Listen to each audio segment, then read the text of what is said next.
Good morning, everyone. How are you doing today? Sorry, I'm a minute late. I tried to log in right at 8 o'clock, but YouTube gave me an error. So I deleted it and started all over. Fun things you do when you do a live session. Good morning, Dion. How are you, sir? Howdy. Again, folks, if you don't know, this is a live stream 100% based on your questions. If you wanted to ask a question, go ahead and leave it in the chat over on the right. What I will do is go through a list of, what is it today? 6 or 7 questions that I've collected during the week. And then I will get to all of your questions. And if you want me to give you a shout out on the channel, go ahead and leave me a chat, say hi or something. What I usually do is I scroll all the way to the top and I just run down the list of things. So if you want to wish me a good morning or something of that nature, you can go ahead and do it right there. I will do my best to get to the entire list. Again, this is a show that's live because I like to dig in. Sometimes during the week, you ask me questions and I have to make some assumptions. And by doing it here, I can make sure I really get to the heart or crux of your question. So again, if you have questions for me, go ahead and leave them here in the chat. I will go through a list of questions I collected during the week first, and then we will get into it. So first and foremost, thank you for all the feedback on the descriptions to my videos. If you don't know, I think it was Thursday or maybe Wednesday of last week, I actually paid somebody money, hundreds of dollars, to update my descriptions. And I wanted to do that because we have growing playlists for our experts, right? We now have 6 days a week where we have multimillionaires talk to us.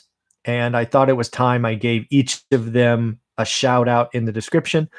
So if your favorite is, for example, maybe Greg Dickerson on Monday or Anna Kelly or any of our wonderful experts, there's actually a playlist and you can look in the description to any of my videos and find it there. There are, I don't know, somewhere between, some of them probably have 80 hours of material if you really wanted to watch that. And we go over different topics every week. So it was money well spent. I'm glad I did it. Yes, I am still remarkably cheap on things. It's just who I am. I can't get around it. So that is cool. Next, I got a question from some folks that maybe just didn't know. They asked if I have a podcast. Yes. What we have done for the last 2 years or so is I have paid someone to take about half the videos that I create during the week off YouTube, and they are converted to audio only and placed on all the various podcast platforms. So as you would expect, you can just search one rental at a time. If you are doing that, do me a favor, leave a 5-star review. That would be wonderful. We are up to about, I think I checked this morning, 867,000 listens, I guess you would call it. So yeah, we are approaching 1 million listens. We get about, 18 or 20,000 listens a week. So yes, I do have a podcast. No original content. That is one thing I wanted to say. I spend my time in the morning. I try to be done by 9 or 9:30 doing YouTube.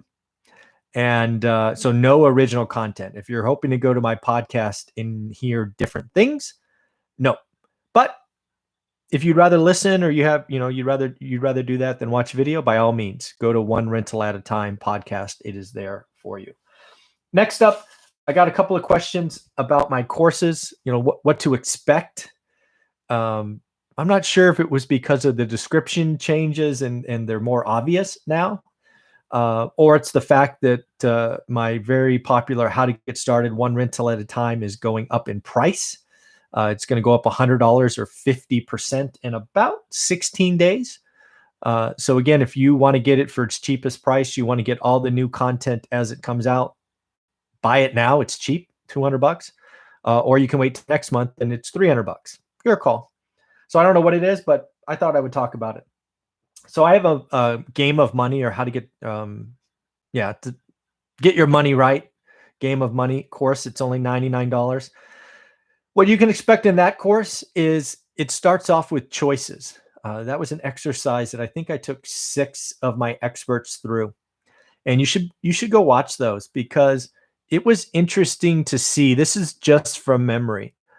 We went through 10 categories of spending, and I think if I remember right, Dion was, I think it was like negative 2 grand on housing because he house hacks, which is awesome. And I think the most expensive was Omar at like 3,200 on housing, for example. And it's really interesting to see where everybody landed. And then where do people spend money, right? For Olivia and I, it was on food. For others, it's on cars. But yeah, it's, get your money right starts with family choices. It is an exercise that I want you to do with your family, with your significant other, but with your family, right? Understand where you are today. If you had to cut back, where you could go, and then, hey, let's dream a little, honey. Let's plan for the future. What are the things we could do together? It's a fun exercise. You're also going to think about time, not price. That is a big deal. Remember, a big deal for me is to understand your disposable income or freedom dollars and convert that into time. A $1,000 video game player is not the same for everybody. It's not $1,000. It's time. Does it take you 40, 80, 400 hours to build it? People just need to realize it's time. You are going to get something that I've created called the financial health score. You're going to figure out where you're at. There are 5 categories, so that is important. You're going to know about freedom dollars and the fact that that's the important number. I wish more and more of us would talk about our freedom dollars, not our income, because your income means nothing. I know people that are broke making 200 grand a year, and I know people that are financially free making 50 grand a year.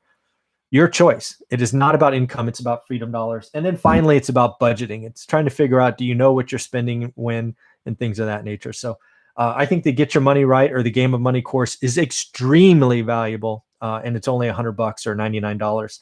So that's what you can get if that is of interest to you. And then the ever popular How to Get Started One Rental at a Time. It is the process that I use to create our portfolio that's financially free. It's now thousands of members strong, and people are doing deals every week. How to Get Started One Rental at a Time is clearly helping people.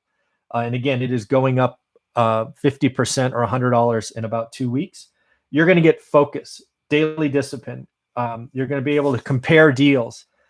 You're going to build confidence.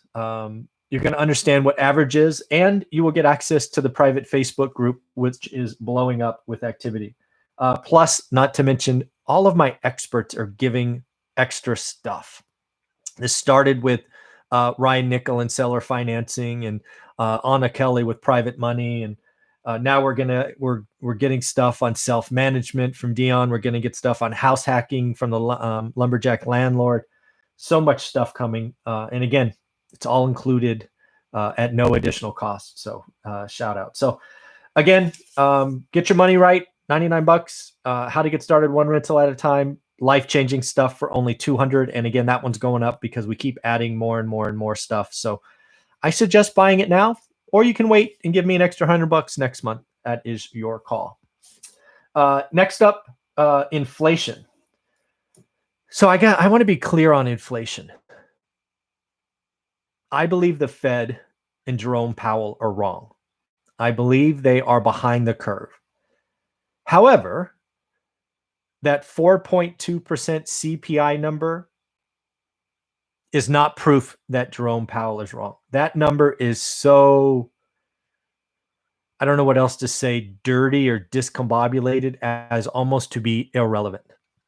That 4.2 number, while scary, is so skewed on one-off metrics as to be irrelevant. Airline ticket costs, hotel costs, used car costs, things that will clearly work itself out going forward. And especially when you compare this April to last April. Last April was in the depth of the shutdown.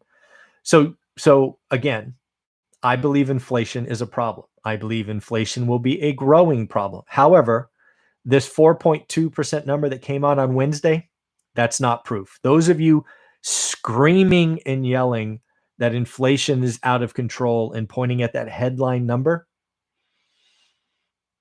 I believe it is as well, but that is not proof. That 4.2 number is it's not worth that's not a hill to die on. That number is not important.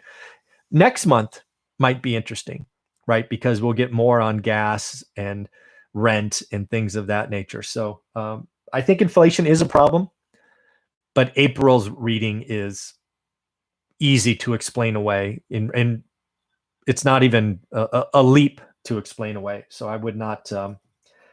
I don't think the 4.2 number doesn't scare me once I dug into the number. So next, I actually got a question on flipping. So if you didn't know, I think it was Thursday or maybe it was Tuesday. I don't remember what day it was, but I did a before and after and ran through some rough numbers on a flip that is in escrow to sell right now.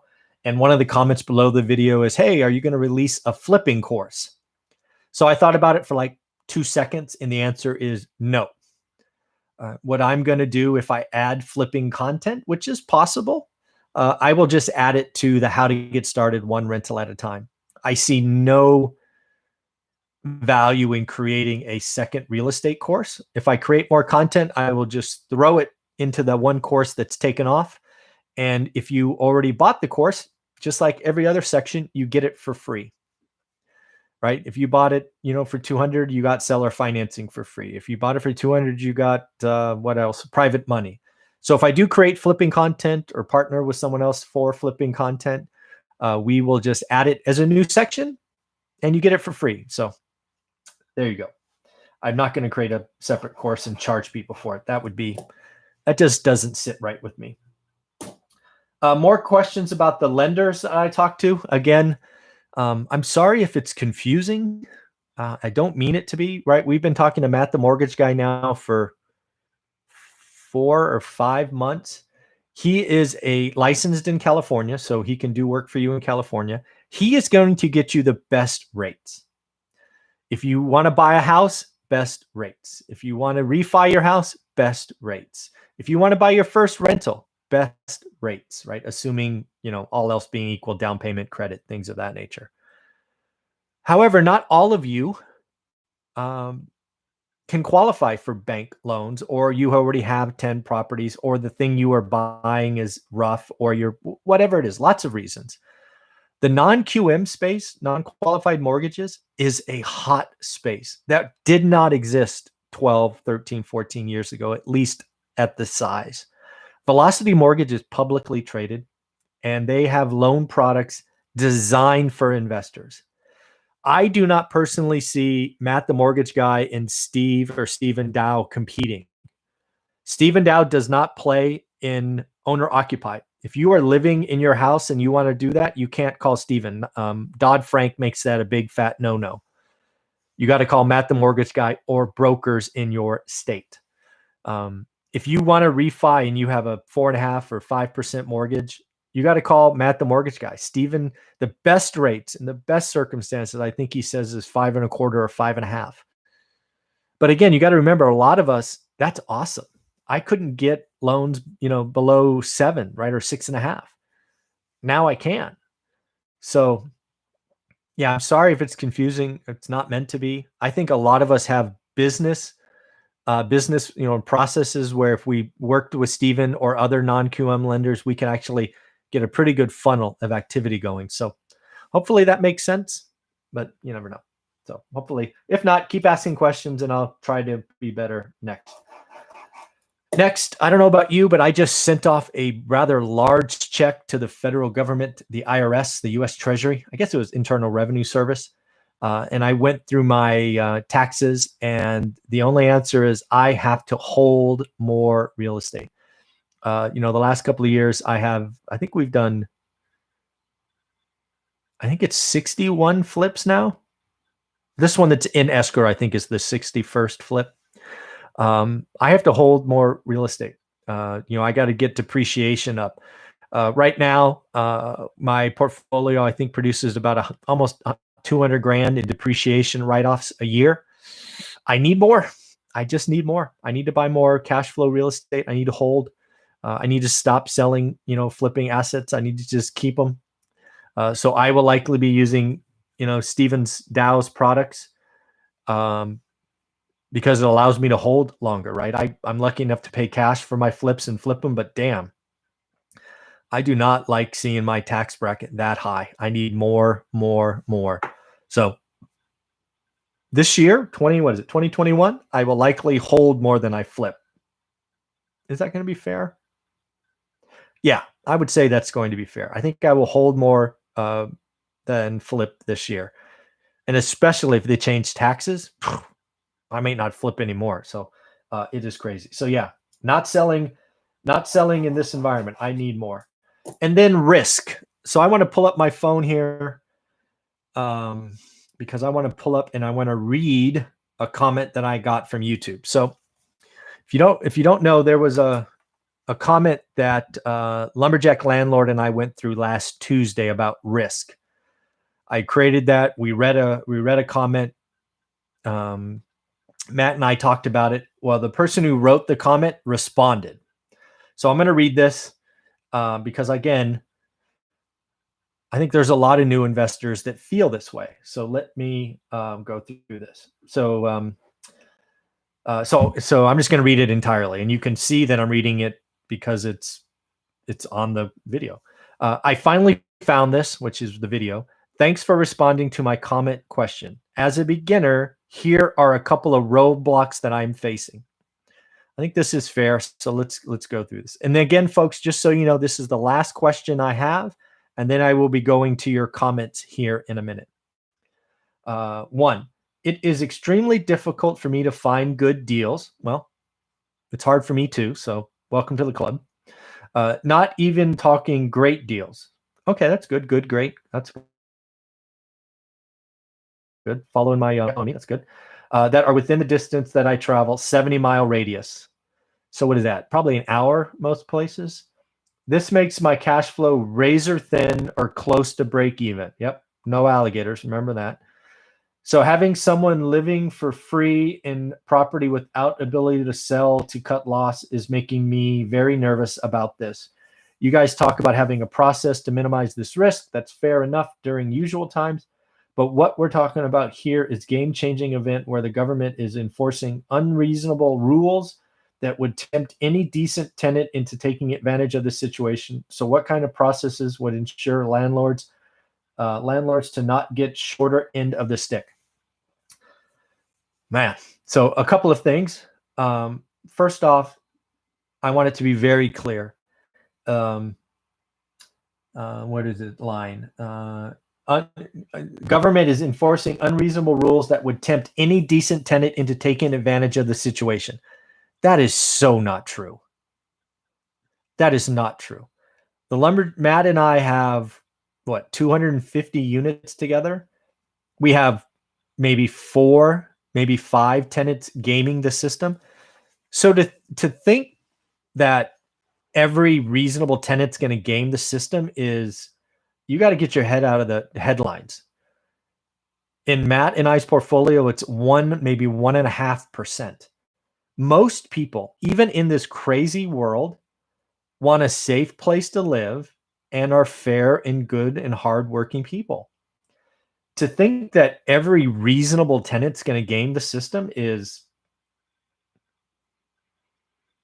just not true.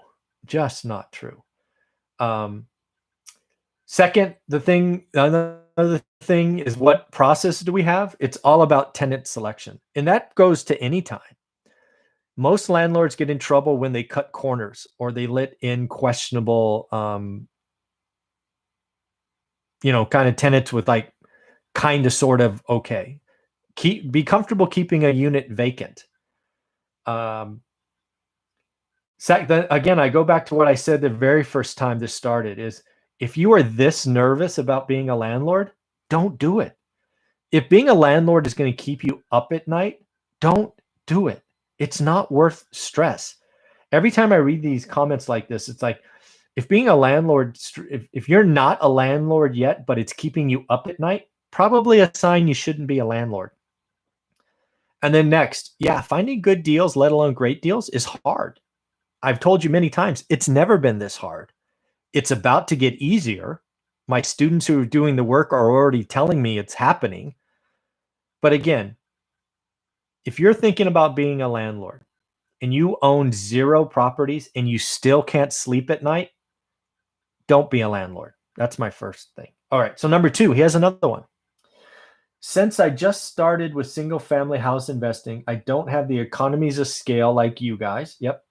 When a tenant calls for minor fixes and repairs, I'm not able to find contractors willing to take on such a small project. I have a full-time job, also not very handy. The repair usually takes me a long time to get done if I end up doing it myself. The time that I spent on these repairs tasks makes me question whether I should focus on my or running a full-time business to make my time worthwhile. So it sounds like this person has a unit, which is the first time that hit me. I mean, I don't know what to tell you. I've never done my own stuff. The lumberjack does his own stuff. You've got to run processes in teams. I don't know what to say. You've got to build relationships. You got to network.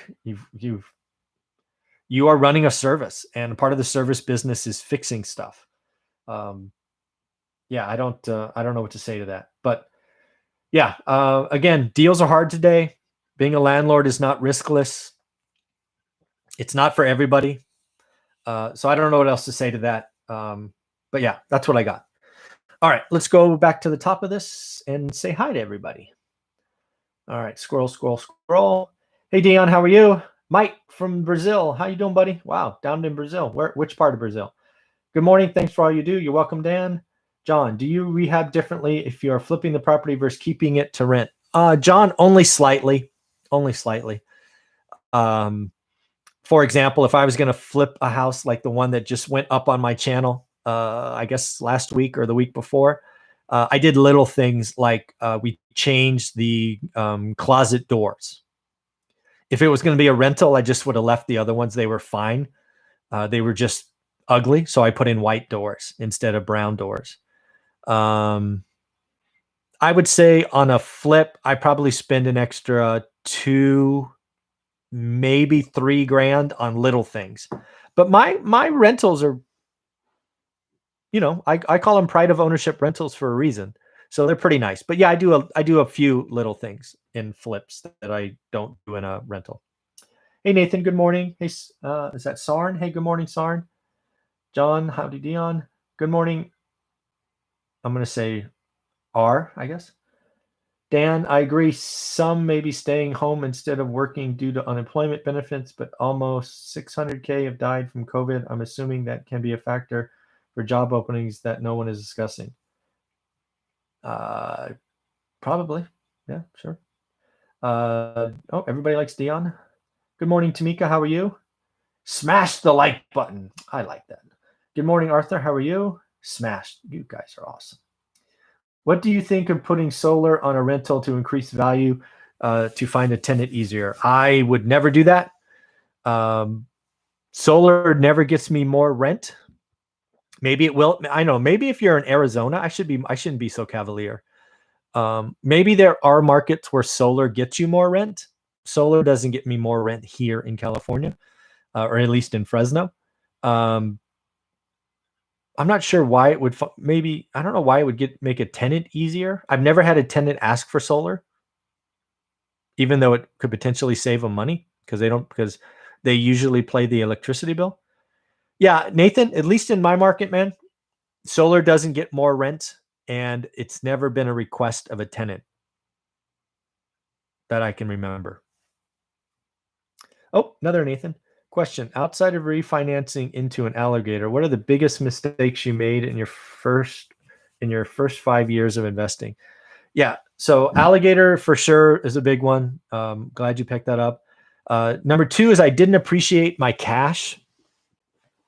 I bought junk. I think I've been pretty clear about that in the beginning.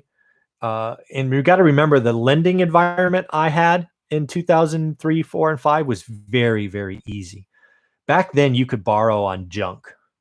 There were no standards or anything of that. Junk. As long as it appraised, you could, even if it was rough, you could finance it. So I should have financed cleaner stuff because, and that's why if you're in my course, there's that column called Make Ready. Do yourself a favor. Run the numbers on a property that's like, in whatever your market is, run a turnkey number and then run something junk, but make the make ready like 20 grand and watch how the yield just collapses. So I didn't appreciate my cash. Number three, I did what all the books said. I wasted a year. I think I've been pretty clear on that. I wasted a year trying to look in the Silicon Valley. Why? Because everybody said buy 30 minutes from home, like that was a gospel. Yeah, I did that. Number four, I relied on the 1% rule in the beginning, which I no longer do. It's dangerous. It takes you to the wrong part of town very easily. And again, 1% in an Excel spreadsheet lies its ass off. It is not that easy to be a manager of stuff where it's hard to collect. And number five, I didn't network early enough. I'm comfortable with numbers. I am actually more of an introvert than most of you would probably think. So I was comfortable on Excel.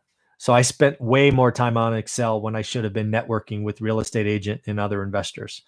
So those are my 5 mistakes off the top of my head. Good morning, Steve. How are you? Tamika, how do you ensure contractors complete remodels, renovations on agreed schedule? Well, I can only do my best. I do a couple of things. First off, I pay them for work completed. I do let a little bit of the money go early so they can buy supplies, but then they only get paid every Friday. I pay them every Friday. And I have a team member, right? Somebody from the hub office building I have in Fresno do videos for me of projects. As you've seen on the channel, that's obviously not my voice. So they walk through it and they only get paid for work completed. And is it perfect? No. I mean, there are projects that slip and contractors are really busy these days and sometimes they have emergencies. It certainly helps, but it's not perfect. But yeah, they don't get paid until work's done. And I will say the longer you work with a contractor, the higher you are on their priority list. Hey, Dan, almost put in an offer yesterday on a great deal until I found out that it was 100-year floodplain. Thoughts on floodplain risk? I don't know where you're at, Dan. 100-year floodplain. I mean, I would drive the area and see what it's all about. I don't know that I would worry about it. I think what I would do there is call my insurance company. I would call them, right? And they're going to tell you, right, by the insurance rate. Are they, is it a problem, right? Is it going to be higher insurance? And then the second thing, I actually had a property. It was on LaSalle. It was such a thing. I remember the street that I bought for cash. And then I was trying to sell that ended up being in a 100-year floodplain. I actually ended up paying a surveyor like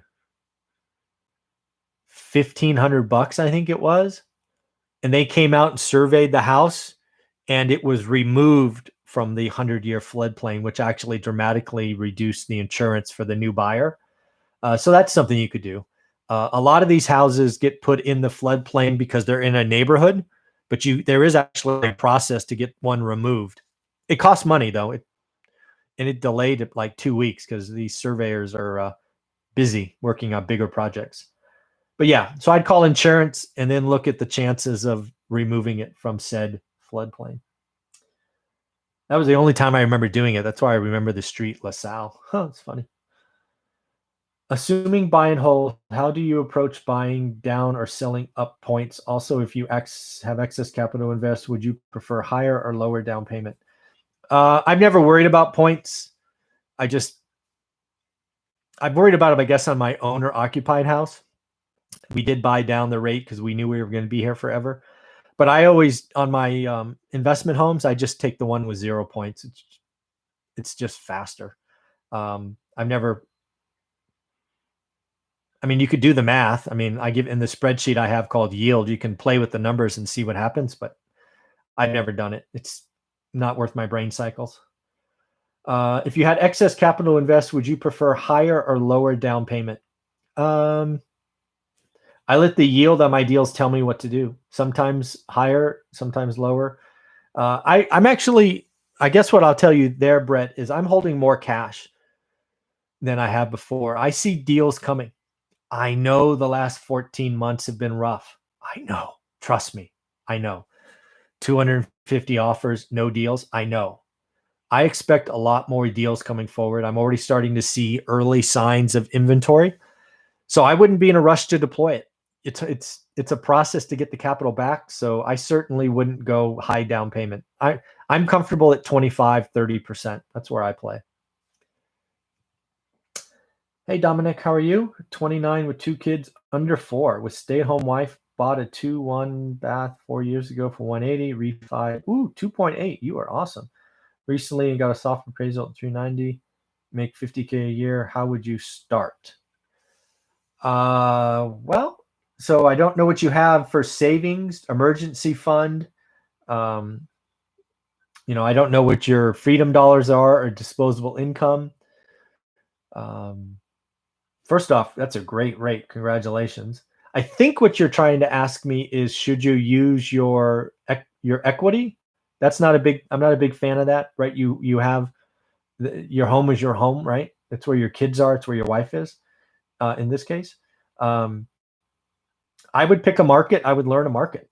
I wouldn't let the equity in my house burn a hole in my pocket. I wouldn't even think about it. I would go out and try to figure out what is a good deal in my market. And you do that by learning average first. And yeah, I guess I would try to figure out, with what I don't see here, is how much, disposable income you have. So you said you made 50K a year. So after taxes, what is that, like 3,200 maybe? So again, very quickly, if it were me, right, 3,200's here. You have all your expenses. That whatever that is, there's some number at the bottom. That number. I don't know what that number is for you, but the good news is, all you have to do is replace somewhere like 2,500 to $3,000 a month in cash flow, and you're financially free. I've known many people that can do that. I mean, it's very doable. It does take work, time, commitment, but that's what I'd be doing. Hey, Mike, I heard you on Dion talk about your percentage of leverage. Could you explain a tad more why you picked that percentage? I'm a conservative investor. I've been doing this 20 years. What that means to you is I'm old, I guess, haha. But more importantly, it means I saw the last crisis up close and personal. I saw why we survived. I saw why others didn't. And when the dominoes fall in a highly leveraged environment full of alligators, life's no bueno. So I never want to put my family in that situation. I know a lot of people like the action, especially when markets go up. I've told you in the book about a friend of mine who was making 6 figures. He was some VP of this or that. And he told me he was proud that he can have 5 negative cash flow properties because, oh, by the way, they'll increase in 15% in equity. Well, that worked for a couple of years, and then it didn't.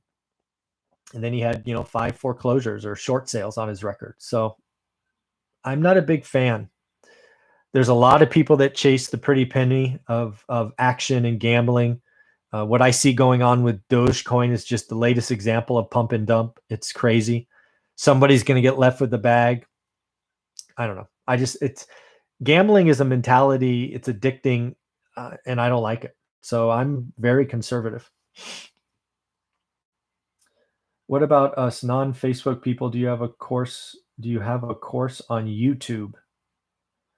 No, I don't have a course on YouTube. No. Evolve. Dan, our first threeplex was in a floodplain. Flood insurance was required and was spendy. Yep. This was 2000. It added $1,200 a year just for the flood insurance. If the yield still works, go for it. Yeah, I can. Yeah, go get the quote. But again, realize just because it's in a floodplain doesn't mean it has to stay in a floodplain. I found that out with LaSalle. Because again, why did we do that? The buyer wasn't going to get a loan because it was in a floodplain because his yield didn't work. So I shouldn't say I spent some money and it was removed from a floodplain. It was awesome. How much longer do you think the current government interference will continue that is currently artificially inflating the market? So government. So what are we talking about here? Probably talking about the Fed, I would think. I think the Fed keeps rates low through the year.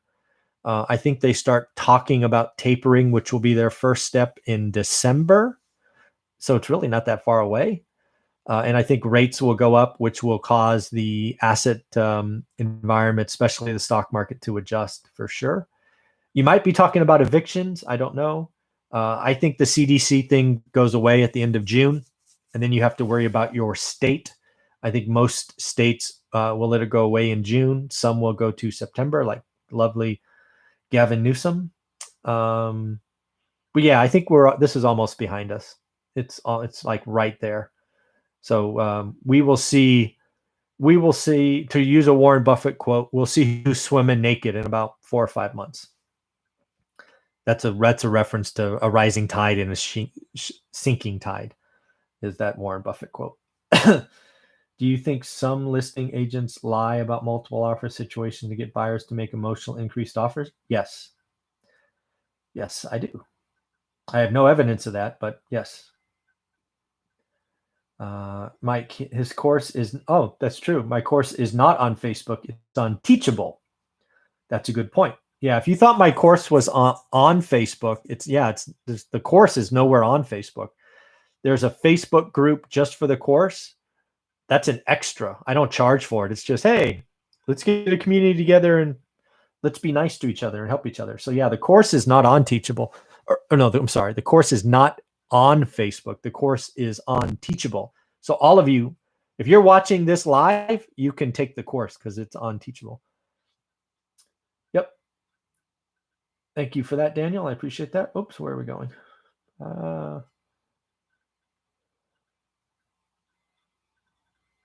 Let's see. Mike's course. I paid for his course and then left Facebook. Where do I find it? So Mike, the course is on Teachable. There's a link in all of my videos or descriptions, but it's a Teachable login, teachable.com something. Facebook is only for like FAQs and networking stuff. So yeah, you have to go to teachable.com, Mike. Not Facebook. My husband works in REO. Lately, he has been seeing the REO industry looking for a lot of employees. Do you think there are seeing more impact on the housing market than we should be aware of? I think there'll be some REOs, but they're going to be inconsequential. I think there will be some areas of the country harder hit than others. It'll be very, very local. I think REOs, if there are any, will probably be skewed towards condos, not houses. I think there may be some condos that go bust like they did last time. But yeah, I don't think REOs are going to be a big deal at all. The only reason you're seeing more action in REOs today is because they've been non-existent for a decade. And the people that did them last time are, probably VPs and EVPs now, so they don't want to be down in the muck and mire.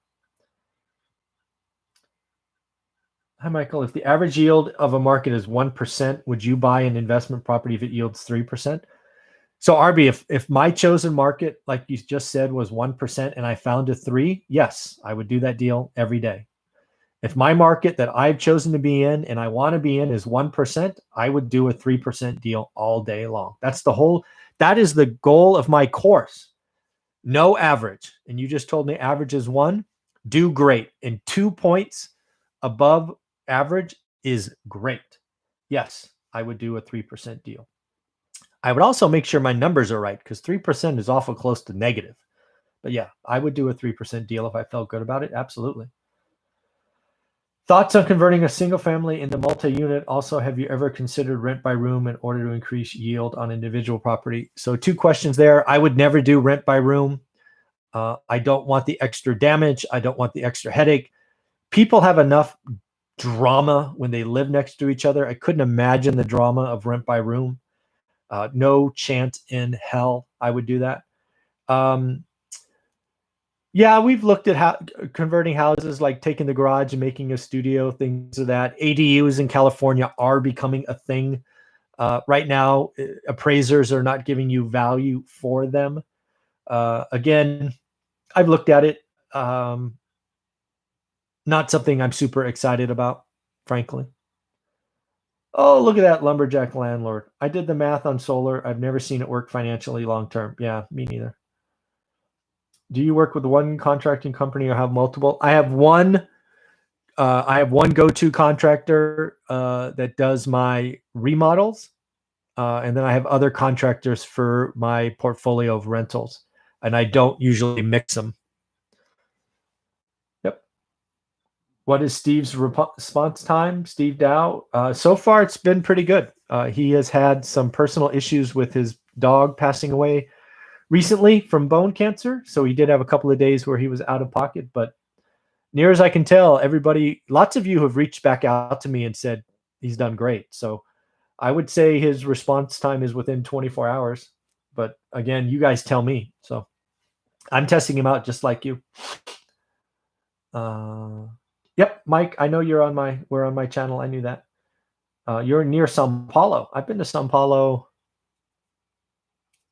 3 times, I think. Yep. Lovely, lovely country. John Doe, is it possible to change the names that each house is under at a later date in order to acquire more properties if you need your spouse's name in the beginning? Well, there's a quit claim deed. I talked to an estate attorney. It's really, you got to talk to your lender now that I think about it. It's really up to your lender. But yeah, you can change names, right? You can go from husband and wife to just husband or just wife. You can do that. Yeah. Yeah, there's a quick claim deed, or you can go through the full process, I'm sure. Yeah, of course. Yep. I'm pretty behind on the video, but I just heard your answer to my question. Thanks. Cool. Awesome.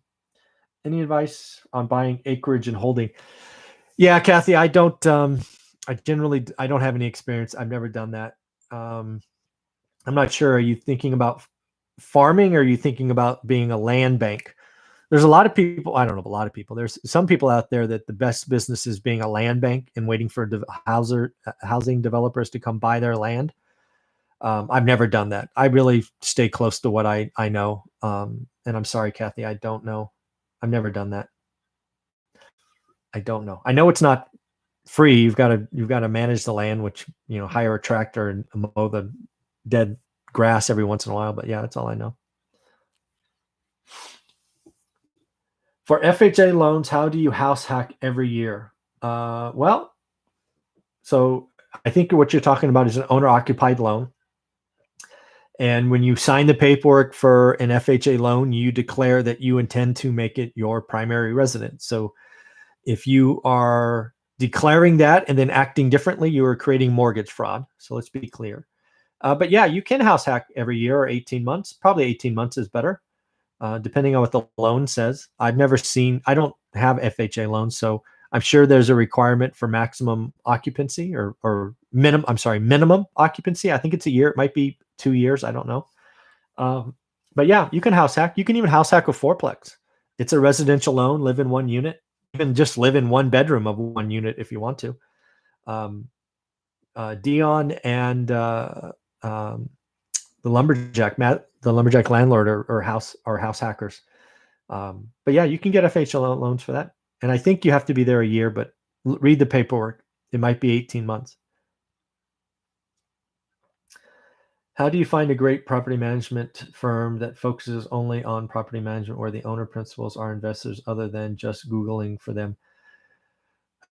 Well, you know my criteria. I talk to other property managers. I talk to other investors in the area. I try to figure out what I actually ask. How many properties do they own? You just keep asking questions and validating information. Yep.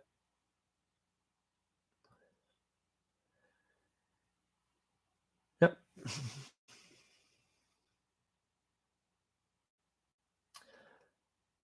Stephen Dow responded to Evolve. How about that? Email me. I'm working all weekend. Oh, that's right. Lumberjack Landlord, folks. If you don't know, he is adding a section called house hacking to our course.